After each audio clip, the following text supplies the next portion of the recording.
Buenas noches, profesora. Voy a dar inicio al video filmando mi entorno.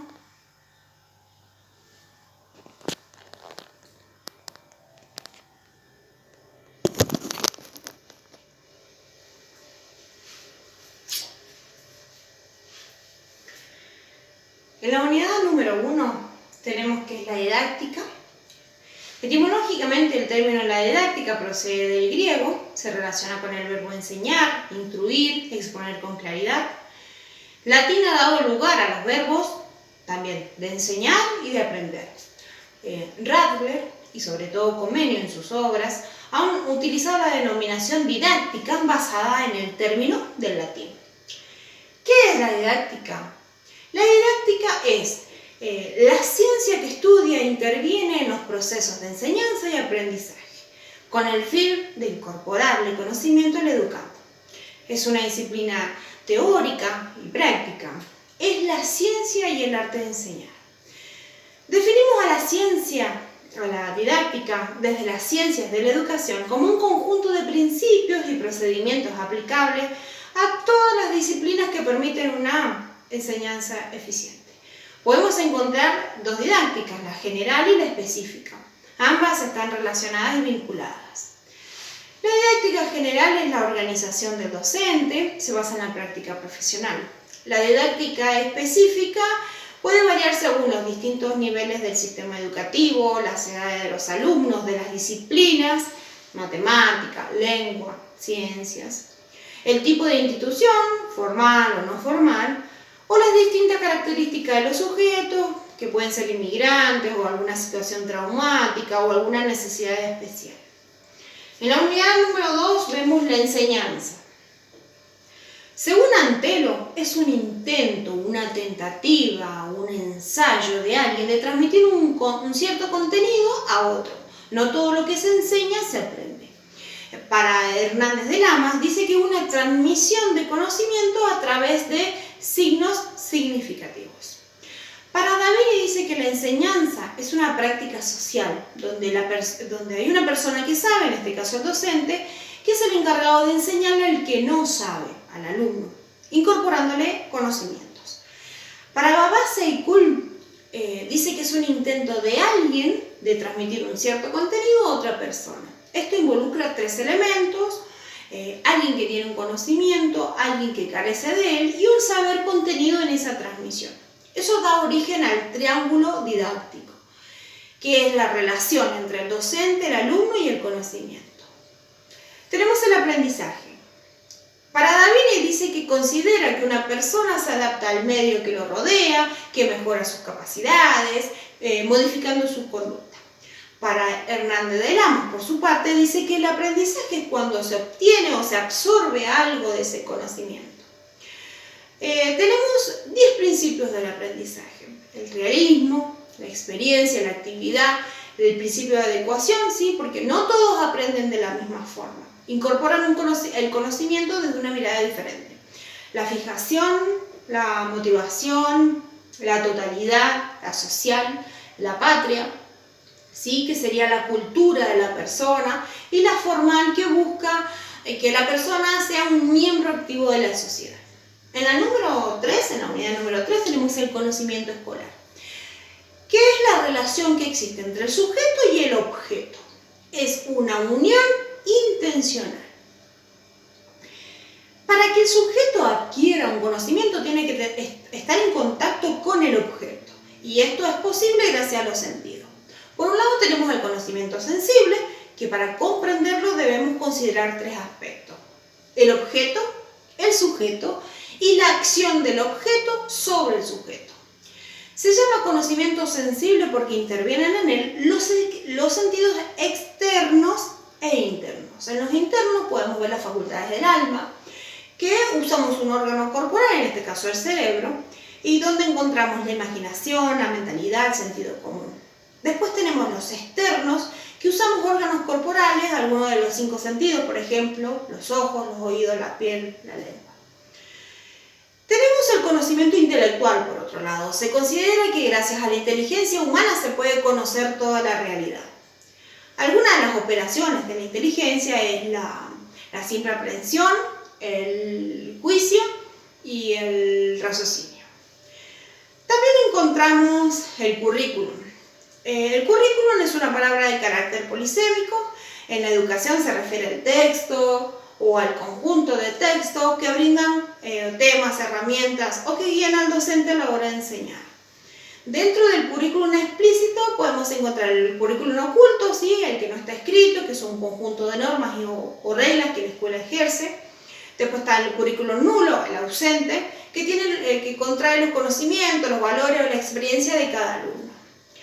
El docente puede brindar su conocimiento basándose en 3 estilos: en el técnico, en el práctico y en el crítico.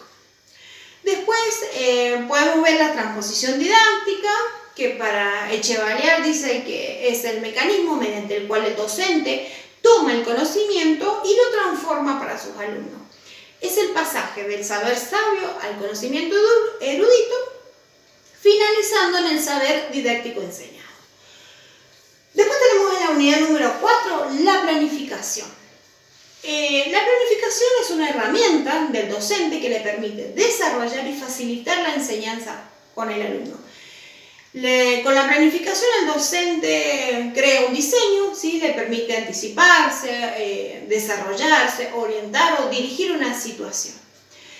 El diseño de la enseñanza debe ser público, práctico y científico. Científico porque es un plan organizado, tiene una serie ordenada de operaciones, requiere una reflexión, un análisis.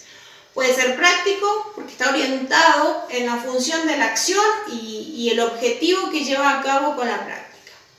Público debe estar abierto al intercambio, a la discusión o planificar con otros docentes, sea de diferentes años o siglos. Se debe tener en cuenta una serie de variables, ¿sí? Las metas, los objetivos, una selección de materiales, una organización del escenario, una evaluación del aprendizaje. Después tenemos la planificación de la secuencia didáctica. Para Díaz Barría dice que es el resultado de establecer una serie de actividades de aprendizaje que tengan un orden interno. Contiene 3 momentos claves para llevar a cabo una secuencia didáctica: el inicio, que es la acción o la motivación, ¿no es cierto?, el desarrollo, y el cierre o la valoración del contenido, donde se hace una síntesis o una evaluación para saber el conocimiento adquirido por el alumno. Encontramos también los ABP.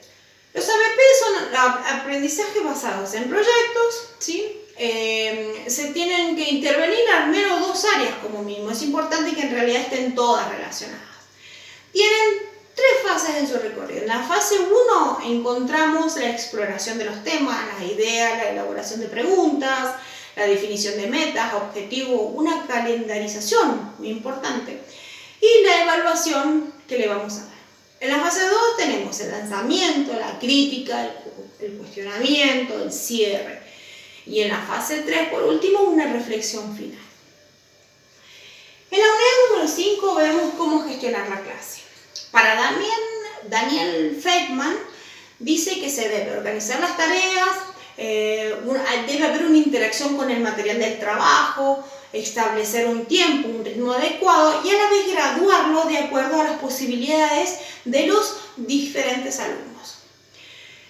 En realidad existen muchos modos de preparar una clase. Es algo muy personal que responde a la formación, a la experiencia y a las necesidades y estilos de cada docente. Pero sí existe un modelo impuesto por la escuela donde exige un cumplimiento de ciertos aspectos, por ejemplo, el objetivo, un contenido, una metodología, un tipo de evaluación en tiempo. Encontramos también la teoría 1 de Perkin, donde habla de generar estrategias, procedimientos y técnicas. Habla de una escuela inteligente que comenzó con el aprendizaje por descubrimiento y luego se basó en el aprendizaje cooperativo en pequeños grupos. Es una teoría que afirma que la gente aprende más cuando tiene la oportunidad razonable y una motivación para hacerlo. Para Mortimer Adler hay 3 modos de aplicar esta teoría: la instrucción didáctica, el entrenamiento y la enseñanza socrática. La enseñanza socrática plantea ayudar al alumno a comprender ciertos conceptos por sí mismo, darle la oportunidad de poder investigar y que pueda aprender cómo hacerlo. En la unidad número 6, para finalizar, tenemos la evaluación, ¿sí? Dentro de las actividades educativas, muchas cosas pueden ser evaluadas. El aprendizaje de alumnos, los métodos o las técnicas de enseñanza, diferentes planes de estudio, materias, programas o diferentes proyectos. Tenemos diferentes tipos funcionales de evaluación, ¿sí? La formativa, que va a regularizar la acción pedagógica; la pronóstica, que fundamenta una orientación; la diagnóstica, que adecúa el dispositivo de enseñanza de acuerdo a las capacidades de cada grupo; y la sumativa, que sería realizar un balance final. Franigovic y Capelletti decían que la evaluación era un proceso de valoración, un discernimiento, una toma de decisiones respecto a lo que saben los estudiantes, o cómo lo saben hacer, o en qué nivel de desempeño han podido aprender durante un lapso de tiempo.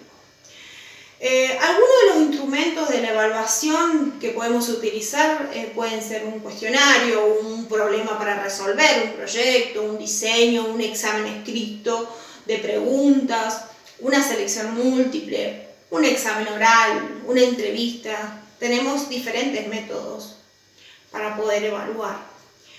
Esto va a poder obtener una información, ¿sí?, que se va a valorar según la función de algún criterio de evaluación, ¿sí?, de aprendizaje, que el docente o el sistema de evaluación se ha fijado.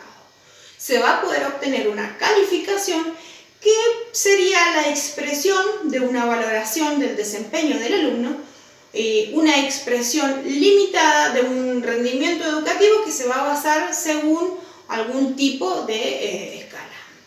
Bueno, esto sería todo. Gracias.